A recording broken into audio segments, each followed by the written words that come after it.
Bonjour à toutes et tous, vous écoutez First Print, votre podcast comics préféré. On se retrouve pour une émission du format Super Friends sur le temps long. C'est dans ces interviews que l'on va à la rencontre des artistes et des auteurs de bande dessinée pendant qu'ils sont en train de faire leur bande dessinée alors qu'elle n'est même pas sortie. J'avais eu le plaisir d'introduire un peu ce format avec Frontier de Guillaume Singelin et puis Shin Zero du même Singelin et Mathieu Bablet. Et donc la troisième œuvre qui sera abordée sous ce prisme sur First Print, c'est une bande dessinée qui s'appelle Fantasy, qui est écrite et illustrée par Yohan Cavej. C'est son deuxième album chez Bubble Edition après l'inénarrable Moundir. Et d'ailleurs, Yohan était déjà venu dans le podcast nous parler de Moundir. Il est d'ailleurs de nouveau avec nous pour ce second épisode de Making of. On inspecte un peu la prod, les envies, le travail, les doutes de l'artiste au moment de faire sa bande dessinée. Yohan, bienvenue à toi. Merci Arnaud, bonjour. Beaucoup de doutes à venir. Beaucoup de doutes dans ce podcast. A priori, ce sera peut-être la thématique de cette émission. On s'était vu, alors là, pour resituer le contexte, parce que ce sera toujours important de parler du contexte d'enregistrement de ces épisodes pour qu'on puisse un peu se situer sur la ligne temporelle. À l'heure où on enregistre, on est en fin février 2024. 25, pardon, tu vois, je perds mon latin et ma notion du temps, donc on est fin février 2025. La dernière fois qu'on s'était vu, c'était en décembre 2023 de mémoire, donc il s'est passé plus d'un an depuis la dernière fois qu'on s'est causé, et la bande dessinée, elle est terminée, elle est en couleur, elle est lettrée, elle est partie chez l'imprimeur, je crois elle sort dans 2 mois à l'heure où on enregistre, donc on va de toute façon refaire cette émission sans aborder forcément le destin de tes personnages, mais plutôt regarder qu'est-ce qui a changé, comment est-ce que ça s'est passé depuis la dernière fois où on s'était causé, où tu venais à peine de finir ton storyboard. Alors il y a quand même un premier point sur lequel il faut revenir immédiatement, Yohan, c'est que le titre n'a pas changé. Parce que le titre c'était pas certain, je m'en rappelle, on en avait parlé, tu disais que ça s'appelait Fantasy pour le moment, et donc ça c'est resté. Est-ce qu'il y a eu des discussions quand même, il y a eu du brainstorming, est-ce qu'à un moment tu t'es dit est-ce qu'il fallait peut-être un titre encore plus explicite sur le contenu, puisque c'est un album de fantasy, donc il s'appelle Fantasy. Est-ce que tu voulais l'appeler par exemple Fantasy, mais ça se lit pas dans le même sens et il y a 2 personnages différents qui se rejoignent au milieu, histoire de pas qu'il y ait pas de piège. Non mais pour de vrai, ça a été un sujet de Discord. Pas autant que le sujet du code barre. Ça, peut-être qu'on en reparlera parce tu pourras nous en parler. Oui, on a l'impression que c'est pas un sujet, mais ça a été peut-être le plus gros sujet de Discord. Mais avant ça, il y a eu le titre.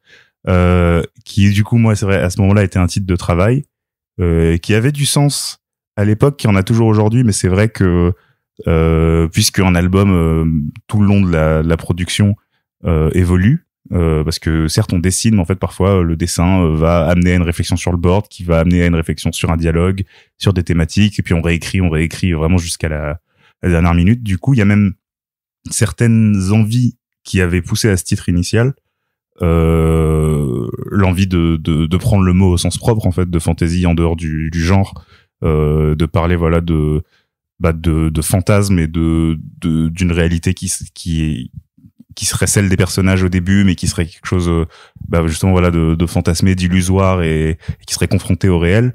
C'est quelque chose qui est un peu là, mais finalement c'est plus aussi important, je pense, dans l'album aujourd'hui que ça l'était à l'époque.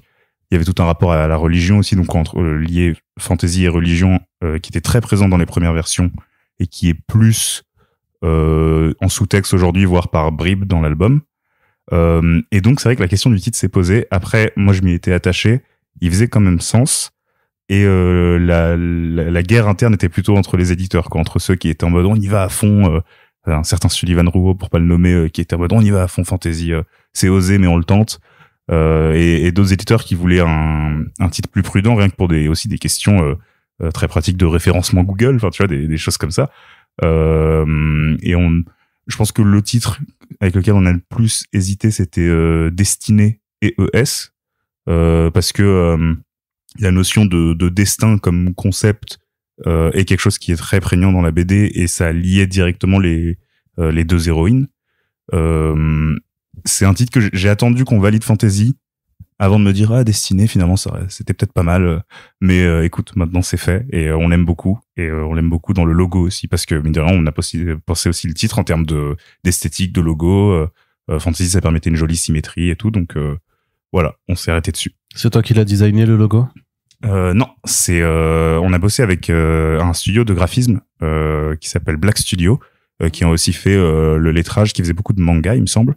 Et c'est oui, c'est avec Martin, j'imagine, alors, de Black Studio que t'as. Et Martin, c'était mon contact, et ensuite c'est avec Catherine que on a géré la partie lettrage et maquette, et c'est Tom alias Spade qui nous a fait le logo, et c'était trop cool. Moi, c'est la première fois que je bossais vraiment en aller-retour aussi précis, quoi, sur des petits détails de liseré, de l'angle de telle lettre, la petite boucle et tout. C'était chouette d'avoir un taf aussi précis là-dessus, quoi.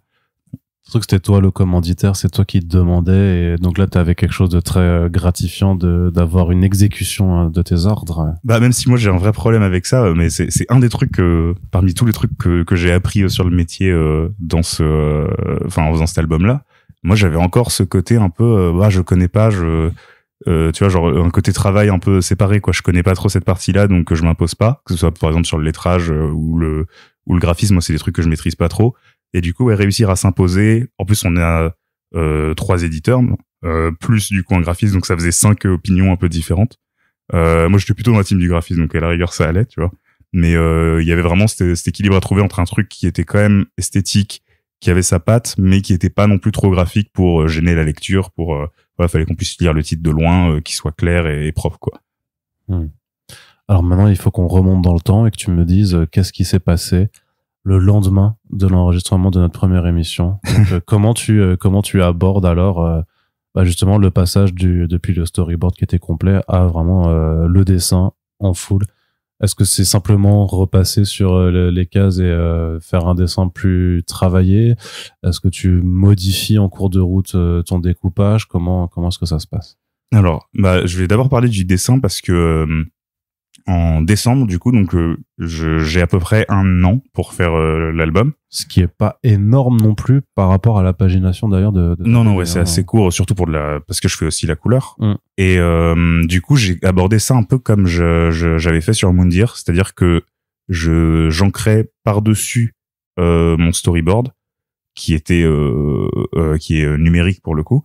Donc sur un dessin très très lâché.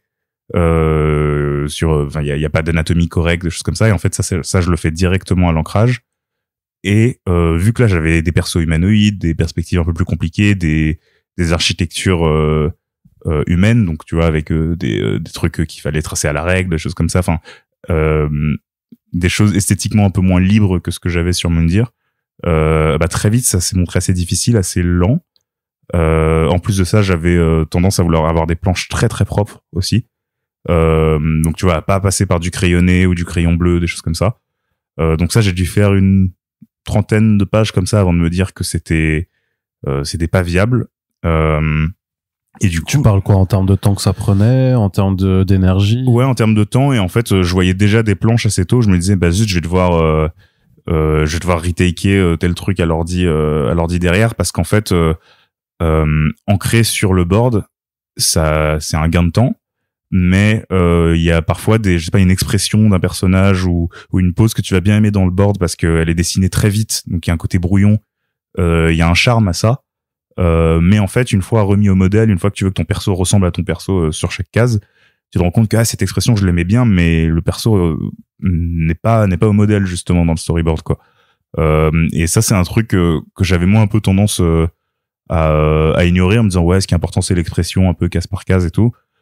Et je me suis rendu compte qu'au début les persos manquaient de consistance, de ressemblance entre les cases, quoi. Donc ensuite je me suis dit il faut avoir un taf un peu plus sérieux, mais toujours avec cette contrainte de temps. Donc j'ai réintroduit une étape de crayon bleu, donc que je faisais un peu par bribes, quoi. Quand il y avait une main qui au bord ne paraissait pas propre, j'allais la redessiner au bleu et ensuite ancrer, parce que le crayon bleu c'est une technique notamment d'animation un peu tradie, c'est un truc qui, quand tu scannes, disparaît. Tu peux l'effacer, ouais. Ouais, c'est ça. Tu peux directement scanner en noir et blanc et t'auras pas la trace du crayon, donc c'est assez magique.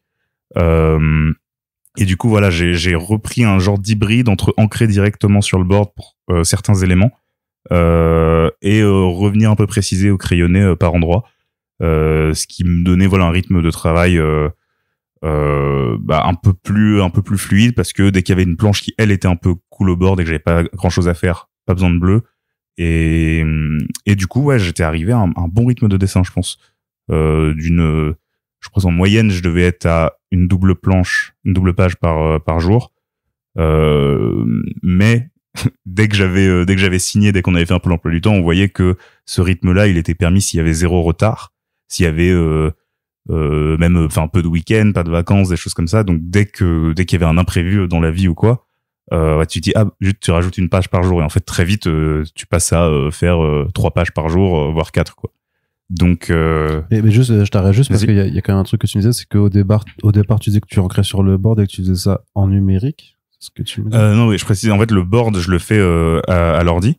Mais après tu l'imprimes et ensuite voilà, d'accord, parce que je disais tu peux pas non ouais c'est parce que je suis à côté de ton tas de planches des tas de planches à côté de toi, je me disais mais non oui, qui est un peu ouais. Non ouais, en effet comme moi le découpage c'est toujours l'une des parties que je préfère et que c'est un des trucs sur lequel j'essaie d'être le plus précis.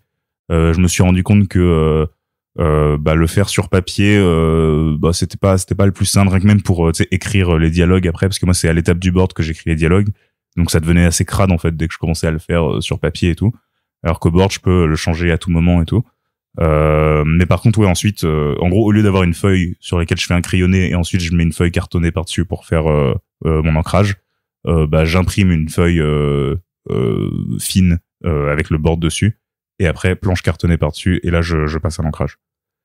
Mais du coup voilà, en termes de dessin c'est un peu comme ça que c'est passé pour le line, et que j'ai été assez consistant. J'ai fait puisqu'on est sur 2 histoires, on n'a pas rappelé le concept, mais parce que les gens ont écouté le premier épisode, là c'est l'épisode 2, donc évidemment que les gens ont écouté. Je pense qu'ils sont assidus, j'espère. Ils ont écouté le premier épisode, sinon ça n'a aucun sens ce que vous faites. Après merci quand même, parce que vous donnez des écoutes, mais ça n'a pas, là vous êtes perdus, c'est sûr. Voilà, alors, merci beaucoup les gens. Écoutez le premier épisode du making of de Fantasy, s'il vous plaît. Voilà, perdu ou pas, merci beaucoup. Mais tu peux, mais voilà, alors, le concept c'est c'est une histoire de 2 protagonistes sur les 2 faces de la BD. Ça se dit pas dans le même ordre, mais ça se rejoint au milieu. C'est ça.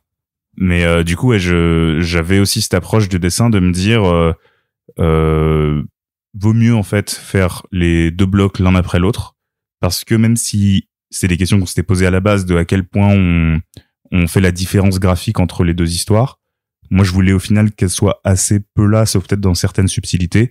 Et en fait, juste entre les sujets dessinés, le type de décor, le type de scène, tu vois, plus action aventure d'un côté, plus dialogue de l'autre, couplé avec le fait que mon dessin va forcément changer, parce que au début t'es moins pressé qu'à la fin, par exemple, tu vois. Donc du coup j'ai commencé je crois par Alma, qui était pour moi le plus facile à dessiner, parce que le plus proche de Moundir en fait, un peu dans le côté une balade, des personnages dans des grands décors, des choses comme ça.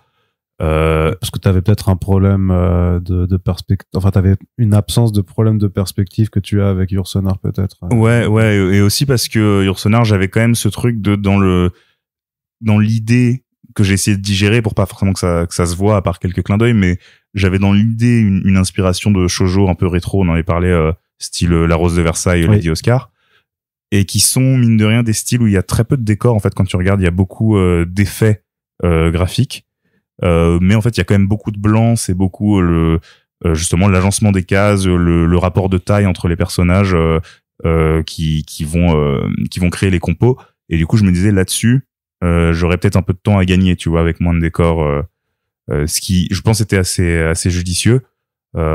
Après c'était du coup mine de rien une histoire avec un peu plus de personnages, avec un poil plus de finesse, je pense, dans les costumes, dans certains détails de costumes, dans par exemple la création de ces costumes. Quand il y a plein de changements de scène, j'essaie de changer les tenues des personnages, là où par exemple côté Alma il y a une armure qui reste à peu près la même tout du long, quoi. Donc au final les 2 histoires avaient des petits challenges graphiques au trait, mais dans l'idée j'ai à peu près tenu les délais que je m'étais fixés, au sens où dans tous les cas j'avais prévu que la couleur soit une variable d'ajustement. J'avais fait quelques pages tests pour me guider, mais l'idée c'était voilà, quand t'auras fini le line, on verra combien de temps t'as pour faire la couleur. Ouais, et puis d'autant plus que quand tu parles des retards, il y a quand même quelque chose qui se passe en juin 2024. C'est la sortie du DLC d'Elden Ring. Et ça, forcément, ça t'a mis en retard. C'est que je l'ai pas vu venir. Je pensais vraiment que t'allais parler de la dissolution qui si quelque chose a causé un retard, c'était d'aller pas de politique. Pas de politique ici, non. Donc non. Donc je n'ai pas été militer, manifester, blablabla pour. Je n'aurais pas fait ça. Je me suis concentré sur ma BD évidemment. Mais par contre, Elden Ring quoi. Il y a un peu d'Elden Ring, mais ça se fait à la place du sommeil. Tu vois, c'est pas. Non mais non, c'est vrai que ça. Parlons un peu pas de ces sujets-là directement, mais c'est sûr que ça a demandé une rigueur. Que j'avais vu venir mais que j'avais je pense forcément un peu sous-estimé qui était ce rythme encore une fois de un an qu'on s'était donné pour 275 pages, un truc comme ça, et ouais, en fait je me rendais pas compte que chaque moment que je passais pas en train de bosser était en fait du retard pris, quoi, tu vois, même et que vraiment littéralement c'est comme ça que c'est fini à l'heure près, hein, pour le rendu, et que j'avais un peu cette horloge et cette épée de Damoclès au-dessus. Et du coup, je pense que l'un des vraies difficultés, c'était ce côté comment gérer des délais aussi serrés qui ne sont pas pour rien, hein, qui sont pour alors il y a certains impératifs de sortie d'album et tout, mais il y a un impératif de vie, un impératif financier évidemment que si je pouvais passer, parce que ton avance elle couvre une certaine période et puis après c'est à dire que tu bosses gratis, donc c'est ça, c'est pas dans ton intérêt de pas tenir tes délais non plus, hein. C'est ça, et du coup moi j'essaie de compenser cet équilibre là en fait en bossant beaucoup par jour et en faisant le maximum que je peux faire sur ce temps là, mais voilà, c'est des choses à prendre en compte. Mais du coup il y a un vrai truc un peu difficile de quand t'as envie de donner vraiment le max de ce que tu peux faire, que c'est un deuxième album, donc c'est la première fois que t'as un peu quelque chose à prouver, que t'as un comparatif aussi. L'une des grandes peurs que j'avais, que j'ai encore, hein, c'est de me dire mais j'ai pas envie que les gens trouvent ça plus moche que Moundir, plus enfin tu vois, moins bien dessiné, surtout que les gens ils ont pas à part ceux qui écoutent ces podcasts là, ils ont pas toutes les données, donc ils se disent bon bah la première BD elle date d'il y a 3 ans. Est-ce qu'il a mis 3 ans à faire son album? Tu vois, en fait, je voulais vraiment pas avoir l'air de me foutre de la gueule des gens, quoi, pour être un peu vulgaire, mais du coup, voilà, ce truc il faut avancer, mais il faut que la planche soit satisfaisante, alors que je m'étais déjà donné un style de base, duquel tu peux plus trop déroger après. Ça a été un vrai challenge, quoi. Et ça, bon, il y avait pas trop d'autres solutions que d'être malin dès qu'il fallait être malin. De dessiner efficacement, de savoir qu'est-ce qu'il fallait masquer par du noir, à quel moment fallait détailler, à quel moment fallait au contraire justement miser sur un peu de minimalisme. Ma stratégie pour ça, c'était de bosser par double page, donc en fait d'avoir toujours donc les 2 pages face à moi et de me dire la gestion du détail, des masses, de l'équilibre global, elle se fera à la double page. Tu vois, t'as pas besoin qu'une case soit parfaitement détaillée, soit parfaitement fine. Mais il faut qu'à la double page, il y ait un vrai équilibre qui soit fait. Est-ce que tu as utilisé cette technique des aplats noirs pour essayer aussi de cacher un peu, d'aller vers un peu la simplicité que tout le monde rêverait de pouvoir maîtriser, hein, d'un Mike Mignola, mais est-ce que c'est quelque chose que tu envisageais aussi comme une forme d'astuce pour parfois gagner du temps aussi, ou parfois aussi ne pas, parce que le mieux est l'ennemi du bien, hein, techniquement, donc t'as pas forcément non plus l'envie ni le besoin de devoir tout détailler sur chaque page. Non, bien sûr, c'est une envie que j'avais notamment côté Alma, où tu vois, genre même si l'idée c'était d'avoir des styles un peu cohérents, j'avais quand même en tête certaines influences plus d'un côté et certaines influences plus de l'autre, et c'est vrai que Mignola il est forcément un peu présent dans ma tête côté Alma. Je crois qu'il occupe un loyer gratos, hein, dans la tête quand même. Dans la tête de beaucoup, hein. Mais en fait, le seul truc qui m'empêche de revendiquer l'influence, c'est le fait de pas y être arrivé, parce que c'est tellement pas simple, hein, de faire ce que fait Mignola. J'ai mon petit Hellboy in Hell en noir et blanc sur mon bureau à côté, mais en fait dès que je l'ouvre, c'est pour le refermer très vite après en disant mais ça ne sert à rien, j'en apprends rien pour l'instant, je suis pas encore à ce niveau-là. Mais évidemment, ouais, que la gestion du noir, purement même pour un truc esthétique, avant même un truc de gagner du temps, c'est quelque chose qui me plaît. Et je pense que la seule page où j'ai vraiment fait une immense masse de noir qui est assez probante dans la page, c'est un truc que j'ai masqué après l'avoir dessiné et colorisé, tu vois, à la toute fin, parce qu'en termes de rythme, ça marchait mieux de cacher ces détails-là sur une double page qui prend un peu de distance avec le personnage d'Alma qui est en plein de petites fois et qui fait plein de petites actions. En fait, j'avais dessiné tout ça et puis j'ai décidé vraiment de dernière minute de le masquer parce qu'en termes de rythmique, ça marchait mieux, quoi.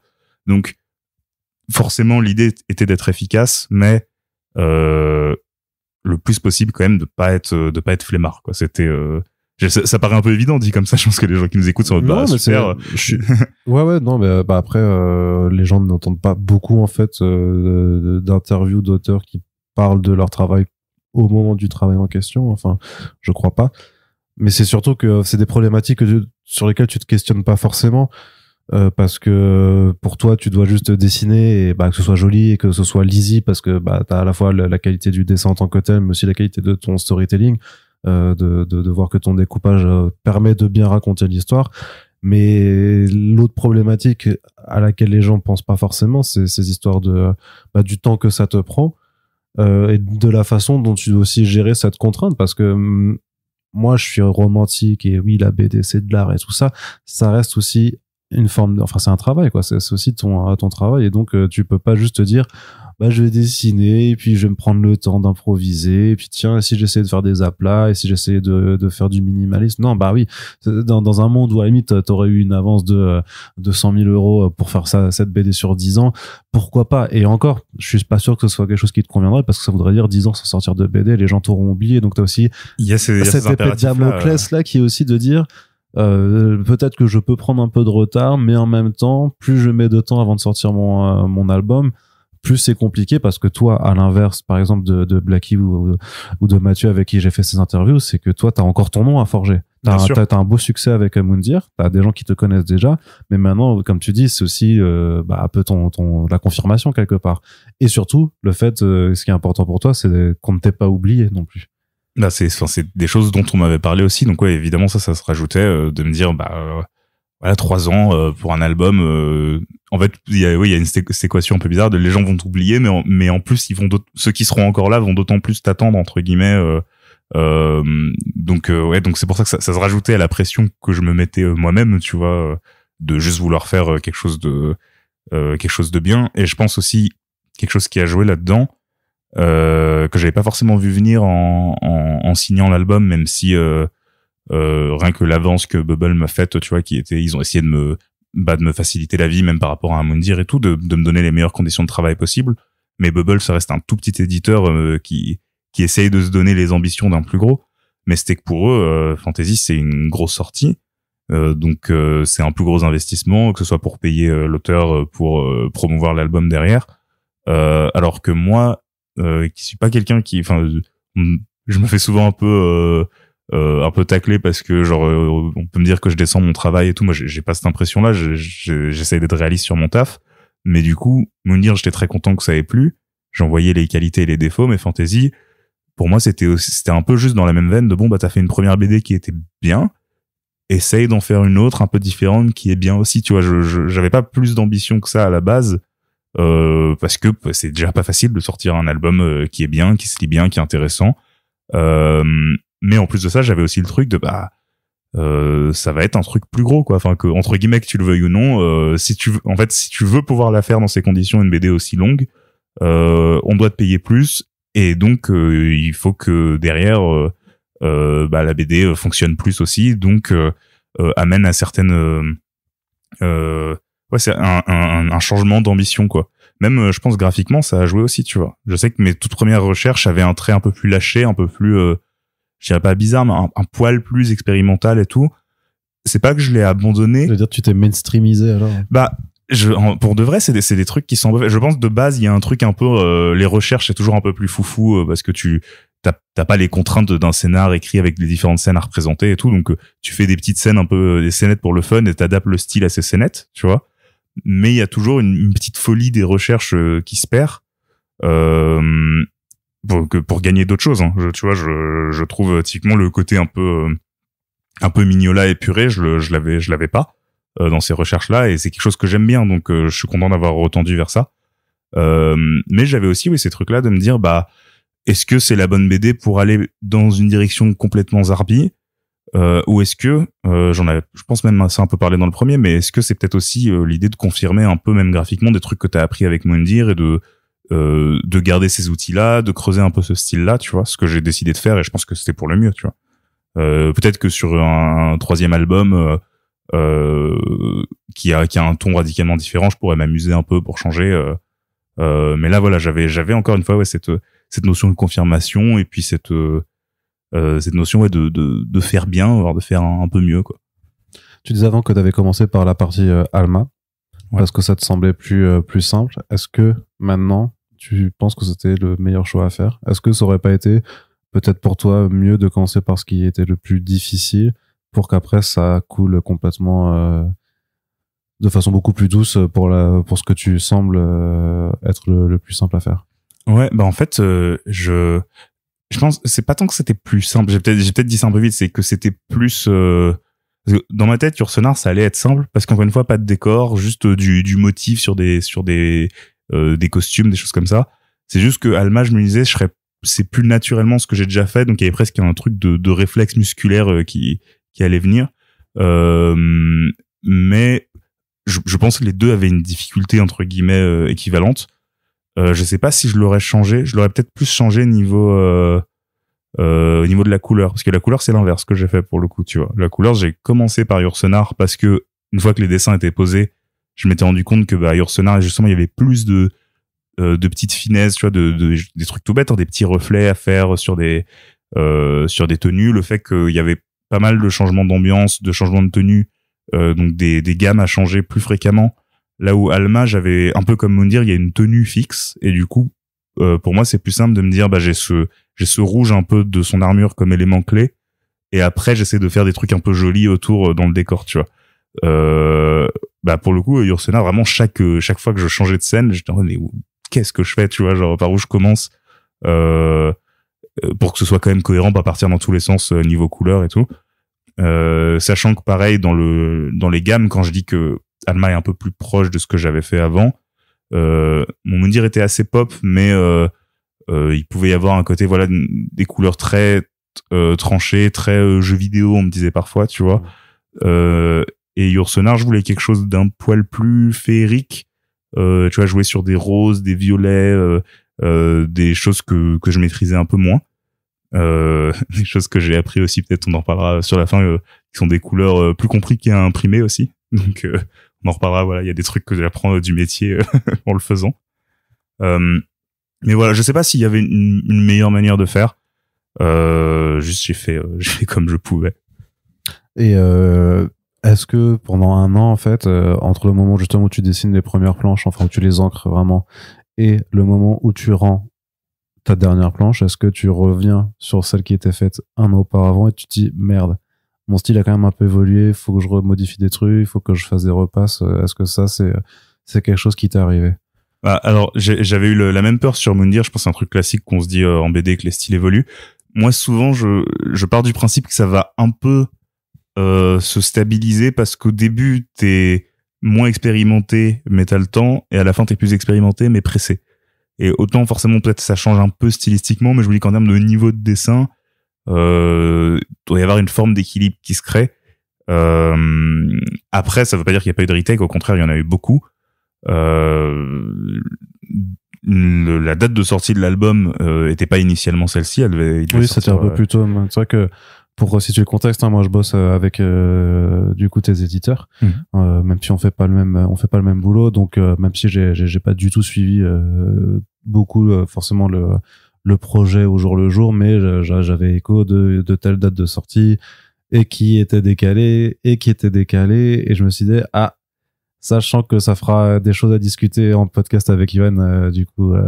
Non, alors je m'en défends parce que je te vois là chercher non, en plus on a repoussé. Non, mais parce que ça fait partie de la vie d'un projet, c'est normal. Non, évidemment. T'es pas le premier, la première personne que je vois d'abord faire un horizon de sortie, puis de s'apercevoir qu'en final le truc est sorti 6 mois, voire 1 an plus tard. Hein. Non, bien sûr. Non, mais en plus, alors on l'a repoussé qu'une fois le projet, parce que oui. Pour des raisons qualitatives, mais qui ont en gros on approchait du rendu de mes planches pendant que j'étais en train de faire la couleur, et on a pris un recul, notamment Sullivan qui était mon éditeur, qui disait les mecs, je pense qu'on peut faire mieux. Et ce qui était quelque chose qui était à la fois très proche du rendu, qui était un peu difficile à entendre, mais en même temps, enfin, qui pour le projet était mieux, tu vois. Donc l'idée était de trouver un peu, bon bah, qu'est-ce qu'on peut faire dans le peu de temps qu'on a, de combien de temps on peut repousser pour que ce soit pas trop dommageable pour la vie du livre et pour moi. Et on a pris cette décision au final, et tant mieux, je pense. Mais du coup, ouais, dans ce temps-là, j'avais vraiment ce truc de me dire, bah, il faut d'autant plus que ce petit retard qu'on prend, parce qu'on avait quand même annoncé une fenêtre de sortie en plus publiquement avant de décaler. Donc je me disais, bah voilà, ça m'a rajouté une forme de pression de me dire, faut vraiment que le livre soit pas irréprochable, mais en tout cas que je donne d'autant plus mon maximum. Et ouais, et voilà. Très très bien. Il y a une autre question. Ce que tu disais en début de ce podcast, où tu disais qu'il y aurait beaucoup de doutes. Quels étaient tes doutes, Johan?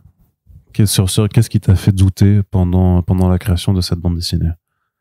Bah, je pense que c'est un peu des trucs qui sont en filigrane là dans ce que je te dis. C'est je pense vraiment sur la partie graphique, tout d'abord le côté que bah moi j'ai pas l'impression d'être un dessinateur super je veux dire à l'aise, en tout cas.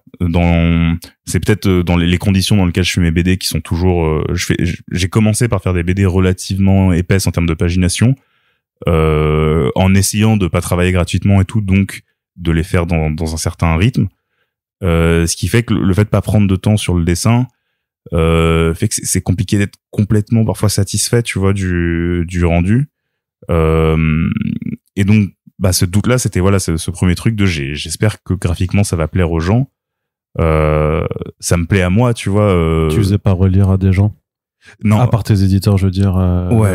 Je pense à ta douce Lucia. Ou Bah alors ma chérie, ouais, pour le coup, Lucia, elle c'était mon éditeur en chef quasiment à officieux, côté. Alors. C'est ça, ouais, qui elle m'a vraiment été un suivi et un soutien moral, et enfin surtout un générateur d'idées, de conseils, même de corrections parfois. Je me rappelle qu'elle dessine aussi. Ouais, non mais essentiel au projet, hein, vraiment pour qu'il puisse se finir. Mais malgré ça, ouais, d'abord un doute de bah j'espère que graphiquement ça va plaire. Et aussi en termes de scénario, quand t'es autant de nez dans un projet avec pas du tout le temps de prendre du recul en fait dessus.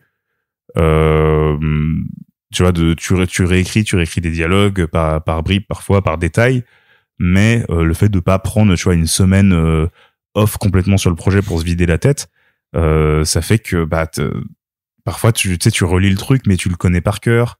En même temps, t'es épuisé, donc tu fais pas forcément gaffe aux petits détails. T'es presque dans un genre d'état second, tu vois, dans ces moments. Ouais, tu verras plus. Il y aura peut-être des erreurs, des trucs que tu seras même plus capable de discerner. Bah, tu vois, moi, je l'ai relu avant ce podcast. C'est la première fois depuis le rendu. Et je pense que vraiment, ouais, les 50 dernières pages, j'avais presque l'impression que quelqu'un d'autre les avait fait, tu vois, parce que t'es dans un état de fatigue, ouais, un peu, et d'exaltation aussi, vraiment, parce que c'est aussi énormément de plaisir, hein, tu vois, de faire ces bouquins-là.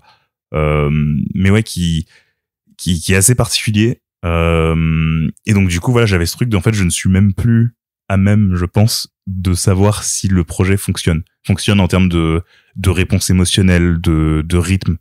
Et en même temps, j'avais tellement cette peur d'avoir des mauvais échos parce que on bossait avec ce temps un peu serré, que du coup, j'ai gardé le projet vraiment secret, tu vois. Je l'ai pas trop fait relire. Après, tu le teasais quand même sur tes réseaux sociaux, t'as partagé pas mal d'images et tout ça, donc t'avais quand même un peu envie que des gens le découvrent. Bah ça, c'était plus aussi vraiment alors ça fait toujours plaisir de partager, d'avoir des réponses et tout, mais c'était déjà cette notion de dire le projet existe et tu vois de le faire vivre un peu dans la tête des gens pendant une année de production quand même. Et tu vois, typiquement quand je parlais de doute, pour moi chaque post j'avais vraiment ce truc de mais je t'avais tellement peur du mec qui allait dire c'est moche, mais vraiment, enfin tu vois, j'avais ce truc moche, de faire autre chose. L'envie de pas desservir le projet par la com aussi, c'était un truc qui moi me terrifiait pas mal, parce que j'avais plus de recul de savoir quelle page était bien, l'envie évidemment d'en dévoiler le moins possible, sachant qu'en plus, comme je t'ai dit, ça c'est une vraie caractéristique de ce projet là, mais qui rendait sa communication, en tout cas le teasing difficile, c'est que comme je t'ai dit, je privilégiais un équilibre à la double page, et du coup ça faisait que partager juste une case par-ci par-là, c'était pas forcément ce qui donnait une meilleure image du projet. Tu vois, il y a évidemment des jolies cases, des cases dont je suis fier et tout. Encore une fois, j'ai vraiment donné mon maximum et tout, donc j'ai pas à rougir de ce que j'ai fait, tu vois. Mais je me disais vraiment trouver la bonne case qui était pas une case spoiler ou tu vois une page sur laquelle j'allais passer beaucoup plus de temps parce que ça c'est une super scène importante et tout. Non, tu vois, vraiment juste que dans faire un post Insta, j'en étais pas tu vas pas avoir peur non plus, mais vraiment à me dire à me poser beaucoup de questions, quoi. Donc ouais, vraiment un espèce de manque de recul général à la fin qui, je pense, est partagé par plein de gens qui font un projet. Au bout d'un moment, t'es plus à même de le juger, mais le fait d'être un peu dans l'urgence, qu'on s'est tous imposé entre guillemets, tu vois, mais ça a ses qualités. Le projet, il s'est fait vite. Ça a été et pas dans le mauvais sens du terme. Il a été fait efficacement. Il n'y a pas eu de gros retard. Tout le monde était actif et investi sur le projet. Moi, ça me crée une dynamique de travail aussi où tu vois, il y a pas de chute de genre je perds le rythme et du coup c'est dur de s'y remettre. Donc non, j'étais dans un genre de flow constant du truc, mais qui a amené à ce que voilà, là maintenant que le truc est fini, en fait, je suis juste à me dire hâte d'avoir le bouquin dans les mains. Limite je me force à plus trop le regarder pour essayer d'avoir un œil neuf, en fait.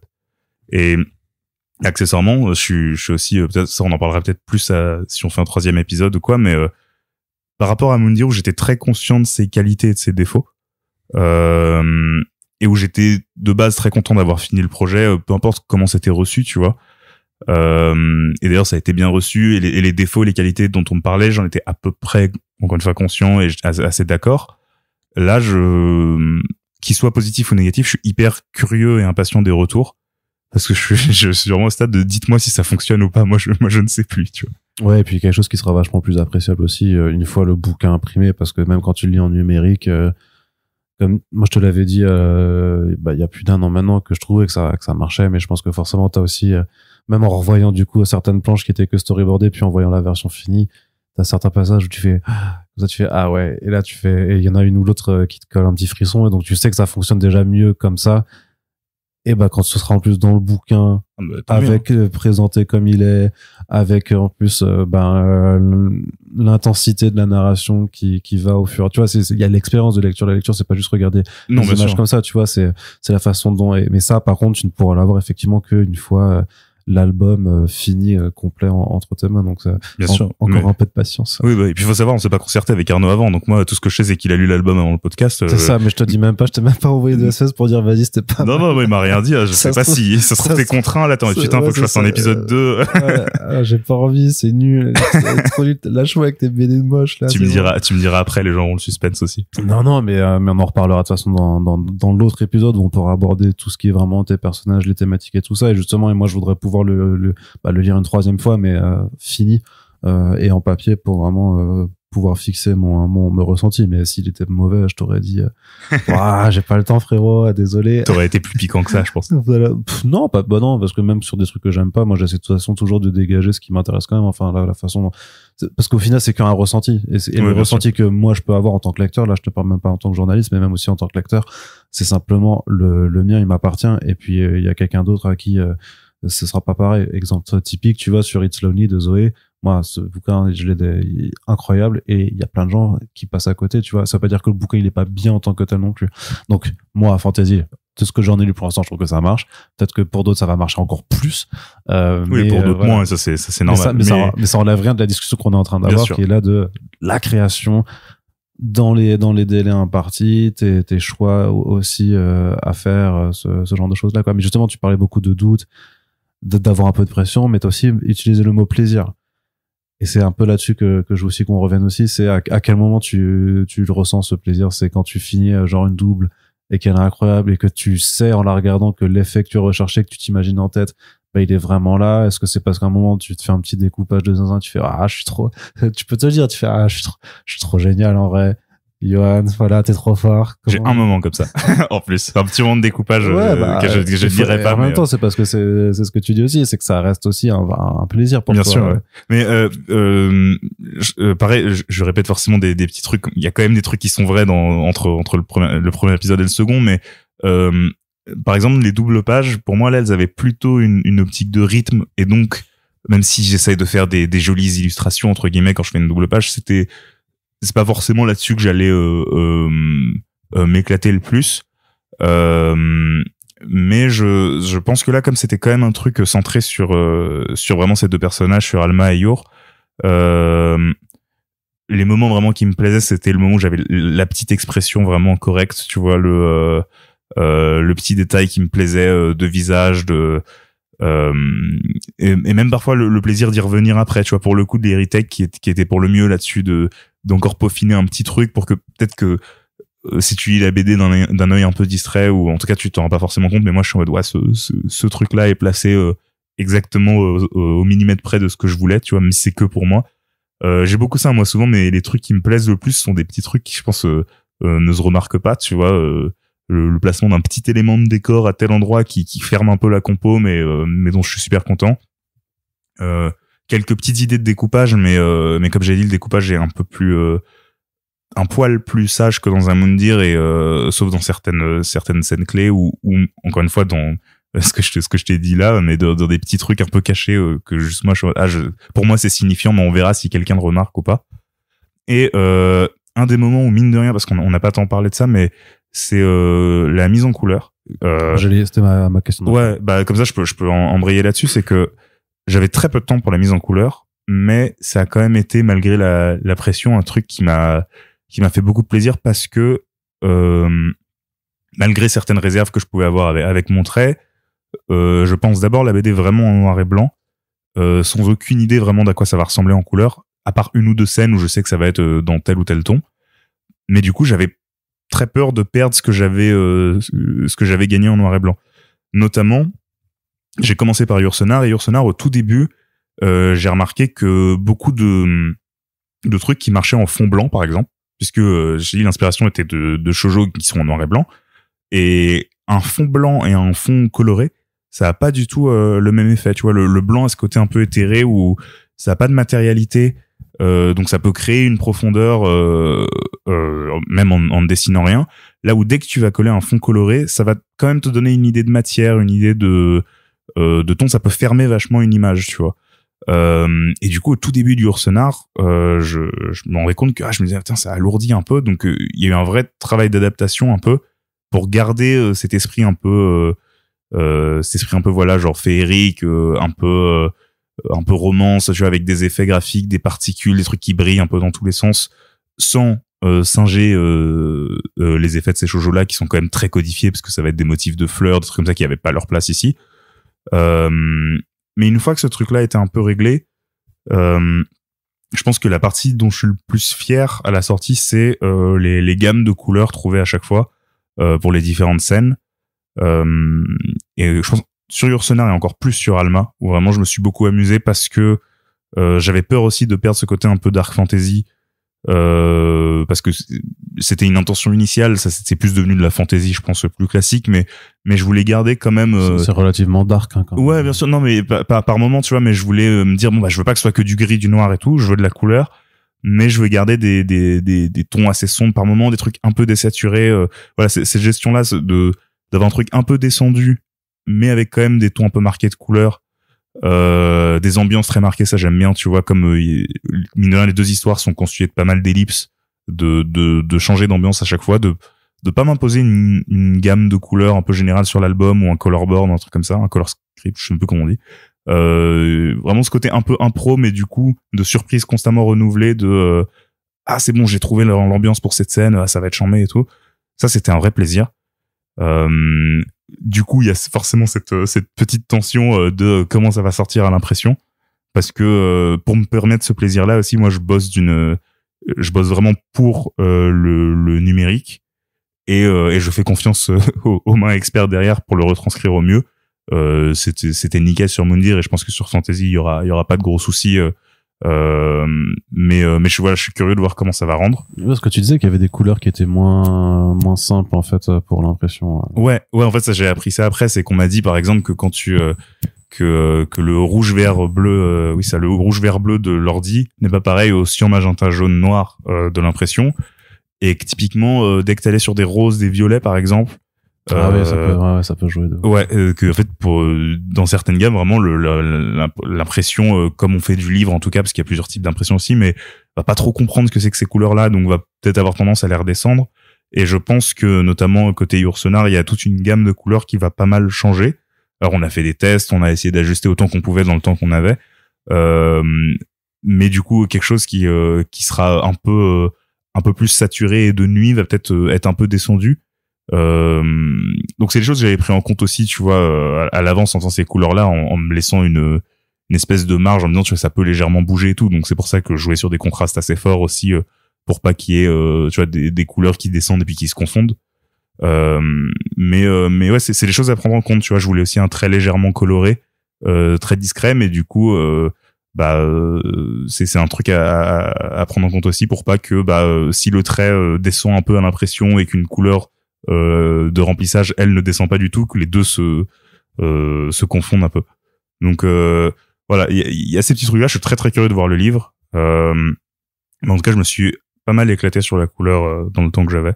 Et tu t'es impliqué aussi sur les détails de fabrication de l'album, que ce soit le papier, justement, est-ce que tu t'es un peu renseigné sur le type de papier qui servirait le mieux pour ton dessin et pour tes couleurs, et qui servirait aussi mieux le rendu de la BD en tant que tel? Parce que si tu prends un papier plus épais, ça augmente le volume aussi, ça donne une autre gueule. En gros, si on veut partir sur, j'imagine, un peu le roman graphique.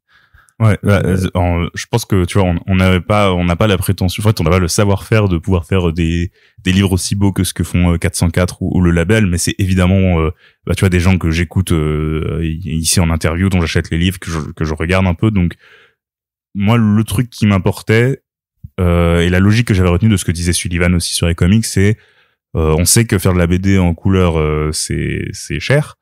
Et du coup l'idée c'est de faire le plus beau livre pour ce prix-là, tu vois, d'essayer de même les effets, l'épaisseur de papier, les trucs comme ça, d'essayer d'avoir un livre qui ait l'air de valoir son prix. Et moi c'est quelque chose qui me tenait vraiment à cœur.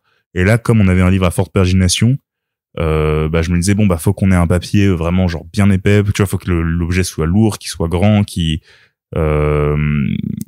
t'aies l'air d'en avoir pour ton argent, et même juste aussi vu le sujet du livre, quoi. Fallait qu'on ait un truc, on parle de géants, de choses comme ça, donc faut que ça serve un peu le propos.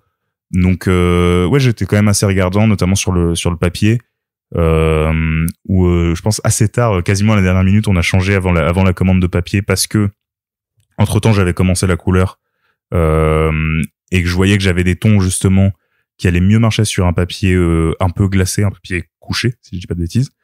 Alors qu'à la base, on était parti sur un non couché parce que je me disais, je veux ce feeling un peu de papier à grain entre les doigts. Après, je me suis dit, non, mais en fait, le plus important, c'est quand même que les planches rendent le mieux, quoi. Donc, on a changé pour un papier couché. La fab de la couve, ça a été une vraie question, ça aussi. J'allais dire même le travail de la couve en tant que tel, quoi. Comment on fait une bonne couverture et même une bonne double couverture. Ouais. Alors ça, donc, juste comme ça, on pourra amener le sujet code barre dedans, mais la couverture, il y avait ce truc de quels effets graphiques on fait, quels effets de fab vraiment pour être concret là-dessus. Et au final, les gens le verront, et je verrai aussi quand je verrai le bouquin, qu'on a été sur quelque chose d'assez sobre, parce que il y avait déjà l'image était déjà assez chargée, qu'on se demandait si, voilà, en rajoutant, tu vois, il y avait pas vraiment la place pour des dorures, pour de l'argenté. On s'est posé plein de questions vraiment de est-ce qu'on fait un côté doré, un côté argenté, tu vois, est-ce qu'on gaufre le titre. Mais en fait, on se rendait compte que non, mais le titre il a un côté un peu, il joue beaucoup sur des pointes, des choses comme ça. Les pointes, quand tu les gaufres, ça fait un truc un peu moche, tu vois. Et donc en fait, on s'est dit que peut-être juste ce qu'il fallait mettre en avant, c'était ce titre. Encore une fois, assez étrange, mais un peu osé en même temps, tu vois, d'avoir le titre comme un statement. Donc on l'a mis vachement en avant avec un joli vernis. Et c'est plutôt du coup moi sur les couleurs de la couve que j'ai essayé d'avoir un taf vraiment très précis avec des épreuves, des choses comme ça qu'on a faites pour être sûr qu'elles rendent nickel. Surtout que t'as quand même ce concept d'avoir la même scène, mais justement de points de vue, ce qui rejoint un peu le principe de ton récit. Mais ça, parce que t'aurais très bien pu avoir juste une couverture où t'aurais eu Alma toute seule d'un côté et de l'autre Ursenard, sans que forcément la couverture d'un côté renvoie directement à celle de l'autre. Donc ça, c'était facile à trouver pour toi, c'était assez évident. Bah, en vrai, ouais, pour le coup, j'allais dire, en fait, la couve en elle-même avait déjà un côté ludique et une forme de concept, donc on se disait qu'il y avait pas besoin de la surmaquiller non plus. Et ouais, pour le coup, et c'était un peu le même truc sur Moondir, mais c'est un des exercices, alors que j'aime beaucoup de faire les couvertures, mais c'est un truc où je fais beaucoup confiance à la première idée. Où tu vois, genre j'avais fait une couverture un peu pour le fun, pour le board, et en fait, j'étais déjà dans cette idée de compo là. Parce que pour moi ça me paraissait évident, en fait le jeu d'échelle était évident, je pense, à montrer, et donc bah très tôt ça j'avais cet écho de la seule scène où elle se voit physiquement dans le livre de reprendre un peu ce motif là, et du coup bah ce rapport d'échelle entre la main d'un côté, entre le petit personnage de l'autre, et d'essayer d'avoir deux tons très différents, quand même ce ton très guerrier d'un côté, un peu épique, donc avec plus de particules, de nuages qui volent un peu dans tous les sens, et l'autre côté une couve beaucoup plus posée, avec une espèce de contre-jour sur Ursenard, qui donne un truc un peu descendu, un peu calme, quoi. Ça ouais, c'était important pour moi, mais c'est venu assez vite pour le coup. Très bien. Alors il y a cette histoire de code barre que tu nous as teasé.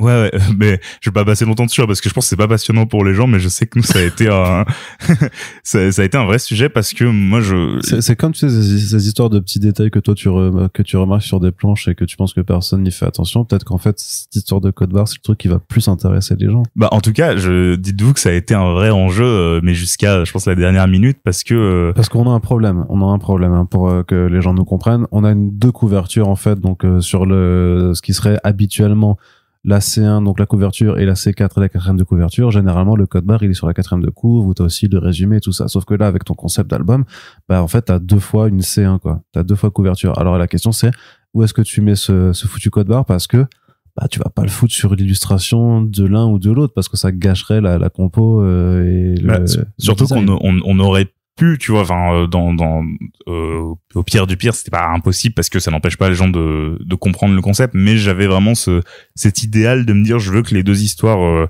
soient mises à égalité, je veux qu'on puisse commencer par l'une ou par l'autre en fonction de notre affect, que ce soit sur la couve, ou si l'album nous a été pitché sur le pitch, ou même si je sais pas, si on est plus lecteur de manga, peut-être commencer par le côté qui se lit dans le sens de lecture de manga, donc et avoir un code barre qui plus est en plus par des règles de distribution, de choses comme ça, qui aurait été un vrai truc sur fond blanc, tu vois, qu'on n'aurait pas pu suresthétiser non plus pour être sûr que ça se lise bien avec des machines.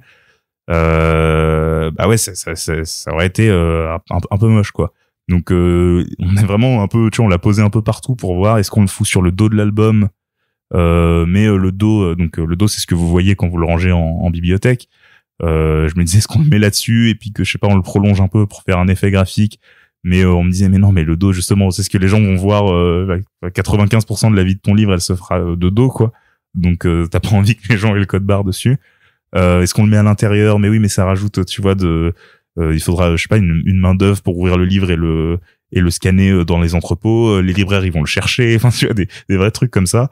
Donc je dis je pense, mais oui, je crois, hein, qu'au final on s'est arrêté sur moi j'ai prévu ma compo de ce qui est la couverture du Ursenard, mais qui sera pour plein de gens une quatrième de couverture, avec un espace un peu moins détaillé, dans lequel on va poser un code barre en stickers. Je croise très fort les doigts pour que ce soit normalement que ce soit fait professionnellement avec un stickers qui ne laisse aucune trace. Si c'est pas le cas, les gens à la sortie, moi j'ai pas le livre, je m'en excuse d'avance, mais normalement tout sera bon. Et voilà, que du coup pour les fabricants, les libraires, tout ça, ils aient le côté facile, donc ils bipent le bouquin, tout va bien, mais que vous après vous enleviez ce petit code barre et que vous ayez ce livre objet tel qu'il a été pensé, avec justement voilà deux vraies couvertures mises à égalité, et cette solution qui paraît toute bête, à mine de rien, demander un peu de réflexion, un peu de test aussi pour trouver la bonne taille, le bon style, donc voilà. Où est-ce que t'en es là maintenant, alors? À 2 mois de la sortie de l'album, quel est ton sentiment? Alors, bah, pour l'instant, du coup, je suis dans une attente un peu fébrile, dans une fatigue un peu difficile à à estimer parce que j'ai quand même le plaisir de pas avoir à y retourner tous les matins avec une deadline hyper serrée, mais aussi une vraie difficulté à tout de suite en tout cas redessiner un peu autour de cet album. Là je dois faire forcément un peu de promo, des prints, des images de promotion, et je vois que c'est assez difficile de s'y mettre. J'ai encore une fois un rapport presque un peu distant à l'album là tout de suite, parce que je l'ai été en fait psychologiquement sur les derniers mois.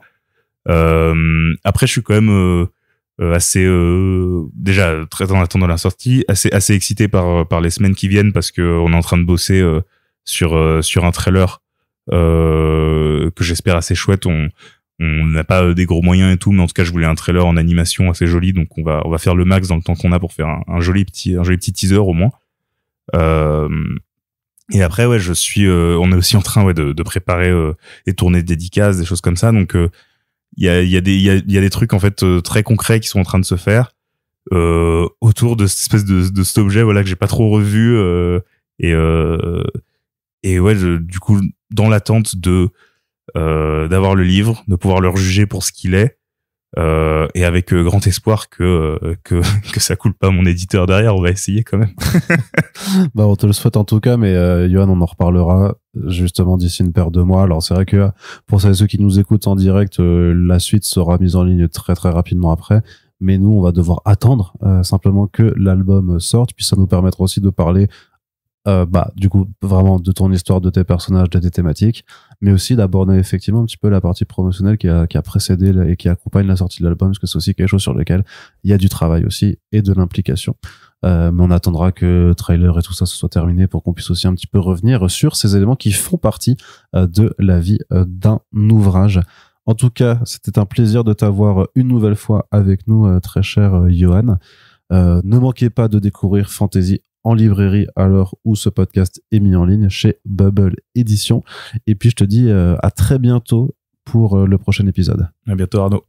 Et si vous appréciez ce travail, n'hésitez pas à le faire savoir. Si vous appréciez la démarche que l'on a avec ces podcasts, vous pouvez le partager autour de vous. Si vous avez chez votre libraire qui met Fantasy en facing ou en vente, en tout cas, n'hésitez pas à leur en parler. Peut-être que ça les intéressera aussi de découvrir cet envers du décor de la fabrication et de la création d'une bande dessinée. Et puis, s'il vous reste des sous après avoir pris Fantasy en librairie, vous pouvez également nous soutenir sur notre Tipeee, qui est ouvert H24 pour qu'on puisse continuer de faire des podcasts sur le temps long. Merci encore à toutes et tous de nous avoir écoutés, puis on se dit à très bientôt pour la suite.